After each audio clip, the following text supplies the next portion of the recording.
माननीय सर्वोच्च न्यायालयाच्या दिलेल्या निकालानुसार आणि माननीय निवडणूक आयोगाच्या नोटिफिकेशनच्या आधारे कुठल्याही उमेदवार ज्याला मायक्रो कंट्रोलरची तपासणी ईव्हीएम मशीनची तपासणी त्या मायक्रो कंट्रोलरची करायची असेल तो उमेदवार 7 दिवसाच्या आत ती मागणी 5% पूर्ण ईव्हीएमच्या संख्येचे प्रमाणात 40,000 प्लस GST अशी रक्कम भरून ती मागणी करू शकतो।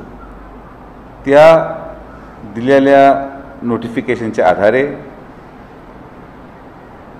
अहमदनगर लोकसभा या मतदारसंघामध्ये 40 असे ईव्हीएम ज्या ठिकाणी आम्ही आमच्या कार्यकर्त्यांच्या माध्यमातून जेव्हा आम्ही बैठक घेतली, कार्यकर्ते आम्हाला भेटायला आले, कार्यकर्ते ज्या गावांमधले अतिशय त्यांच्या भावना तीव्र होत्या की ही प्रक्रिया किंवा हा निकाल किंवा आमच्या गावामध्ये पडलेलं हे मतदान हे आम्हाला मान्य नाही, किंबहुना हे असं होऊ शकत नाही, अशा प्रकारे कार्यकर्त्यांनी भावना व्यक्त केल्यावर कार्यकर्त्यांच्या भावनाचा आदर करत त्यांच्या मानसिक समाधानासाठी काही बूथ जिथं त्या भावना अति तीव्र होत्या असे बूथ निवडून ते ईव्हीएम आम्ही निवडणूक आयोगाला रितसर नोटिफिकेशन काढलेल्या रकमेचा भरणा करून आम्ही मागणी तपासणीची केलेली आहे।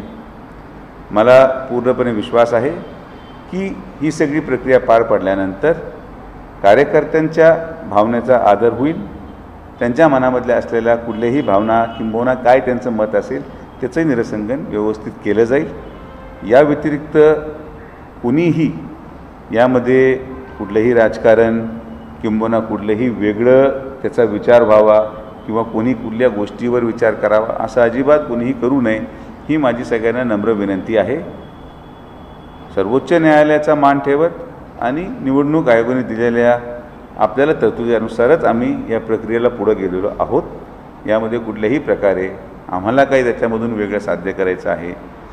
जनतेने दिलेला निकाल हा आम्हाला मान्य तेव्हाही होता, आजही आहे आणि म्हणून यावर पुढं कुठल्याही प्रकारचं राजकारण होऊ नये यासाठी खरं तर ही प्रेस कॉन्फरन्स आम्ही बोलवली। मला विश्वास आहे की जेव्हा कधी निवडणूक आयोगाकडून आणि निवडणूक निर्णय अधिकाऱ्याकडून आम्हाला बोलवणं येईल त्या दिवशी आम्ही हजर राहून ती प्रक्रिया आम्ही पूर्ण करून घेऊ। एवढंच मला आपल्या सगळ्यांना सांगायचं होतं। आपण सगळेजण आला त्याबद्दल धन्यवाद। थँक्यू।